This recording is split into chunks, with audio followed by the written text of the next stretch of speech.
સુરતમાં નશાનો કારોબાર અટકાવવા માટે પોલીસ દ્વારા નો ડ્રગ્સ ઇન સિટી અભિયાન હાથ ધરવામાં આવ્યું છે। આ અંગે નશીલા પદાર્થોની હેરાફેરી કરવા આરોપીઓ અવનવા કિમિયા અપનાવતા હોય છે। સુરતના સારોલી પોલીસે નિયોલ ચેકપોસ્ટ પાસેથી ગાંજાનો જથ્થો ઝડપી પાડ્યો હતો। ઓડિશાથી ગાંજાનો જથ્થો લઈ આવેલા એક મહિલા અને એક પુરુષને ગાંજા સાથે પકડી પાડવામાં આવ્યા હતા। સમગ્ર મામલામાં 3 લાખથી વધુની કિંમતનો 31 કિલો ગાંજો ઝડપાયો હતો। હાલ બંને આરોપીઓને ઝડપી લઈને ગાંજો ઓડિશામાંથી કોણ આપતું અને ક્યાં લઈ આવતો તે અંગેની તપાસ હાથ ધરવામાં આવી છે।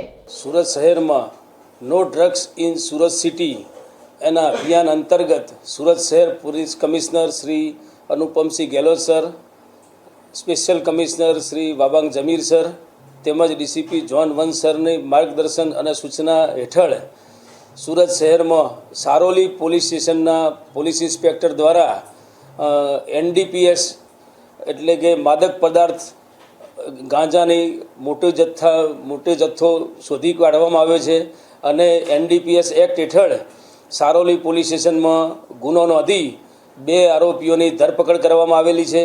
સમગ્ર ઘટનાની હકીકત જોતાં સારોલી પોલીસ સ્ટેશનમાં આવેલ નિયોલ ચેકપોસ્ટ ખાતે ફરજ પરના કર્મચારીને હકીકત મળેલી કે 2 વ્યક્તિઓ ગેરકાયદેસર નાર્કોટિક્સ ડ્રગ્સ એટલે કે ગાંજો લઈ અને સુરત શહેરમાં પ્રવેશનાર છે।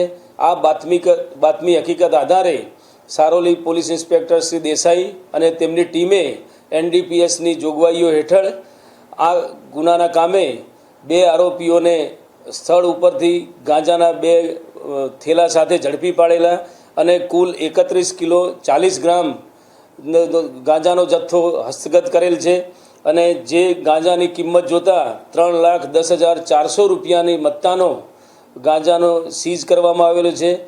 ગુનો દાખલ કરી બંને આરોપીઓ હાલ પોલીસ કસ્ટડીમાં છે અને એમની વિશેષ પૂછપરછ ચાલુ છે।